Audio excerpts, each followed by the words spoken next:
Έχουμε τη χαρά και την τιμή να έχουμε μαζί μας τον αθλητή Γρηγόρη Καραγιάννη, που μας έφερε τη φοβερή διάκριση στην Ελλάδα από Arnold Classic στην κατηγορία μείον 80. Καλησπέρα σας. Είμαι πολύ κοντά σας, δύο καλούς φίλους και φυσικά και δύο καλούς συνεργάτες στο άθλημά μας που ανεβάζουν με τη συμμετοχή τους για την προβολή των αθλητών και γενικώς του αθλήματός μας. Γρηγόρη, πες μας την εμπειρία σου στο Arnold Classic.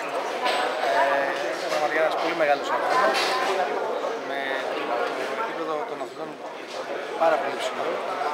Σαφώς γεμίζει σαν αθλητής αλλά και σαν άνθρωπος, διότι συναντάς ανθρώπους και αθλητές που δεν τους συναντάς στην Ελλάδα.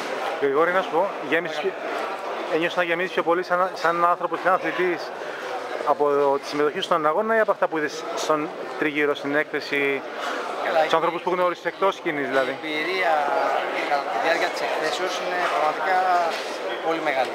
Και αυτό γιατί έρχεται όλη η Αμερική στην Ευρώπη. Βλέπεις αθλητές με μεγάλο επίπεδο, υψηλού ανταγωνισμού, επαγγελματίες το βασικότερο, και μόνο μια χειραψία μαζί τους σου δίνει τη δύναμη για να συνεχίσεις. Από εκεί και πέρα και με αθλητές Ευρωπαίους, Ισπανούς κυρίως που είχα την τιμή να παίξω μαζί τους και να μιλήσω, ανταλλάσσεις τις απόψεις του περί διατροφής, περί ασκήσεων.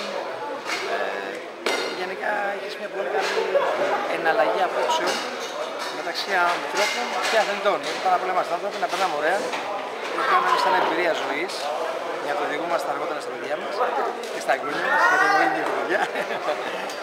Πραγματικά ήταν για μένα ένας στόχος που είχα βάλει για ένα χρόνο, που κατάφερα. Έφτασε με επιτυχία, ήρθε μαζική επιτυχία και είναι σημαντικό για μένα και νιώθω πολύ καλά για την περαιτέρω συνέχεια μου. Γρηγόρη, μελλοντικά σχέδια για αγώνες? Μελλοντικά σχέδια για αγώνες υπολογίζω σε ένα χρόνο περίπου στον επόμενο αγώνα να είναι πάλι το Arnold Classic. Πιο ποιοτικός, βαρύτερος, με υγεία πάνω απ' όλα και σαφώς ότι καλό υπάρχει στην Ελλάδα μέσω της IFB πάντα, γιατί η Ομοσπονδία μου προσφέρει η IFB και αγωνιζόμαστε στην Ελλάδα μόνο στην IFB και στο εξωτερικό φυσικά όπου διοργανώνται αγώνες της IFB. Τώρα Μεσογειακό, Βαλκανικό, Arnold Classic που είναι ο στόχος στο επόμενο Οκτώβριο, με υγεία και χαρά θα συμμετέχουμε. Γρηγόρη, ευχόμαστε τα καλύτερα. Είστε καλά, ευχαριστώ πάρα πολύ. Γρηγόρη, καλή συνέχεια, έτσι. Να είστε καλά. Να είστε καλά, Γιάννη.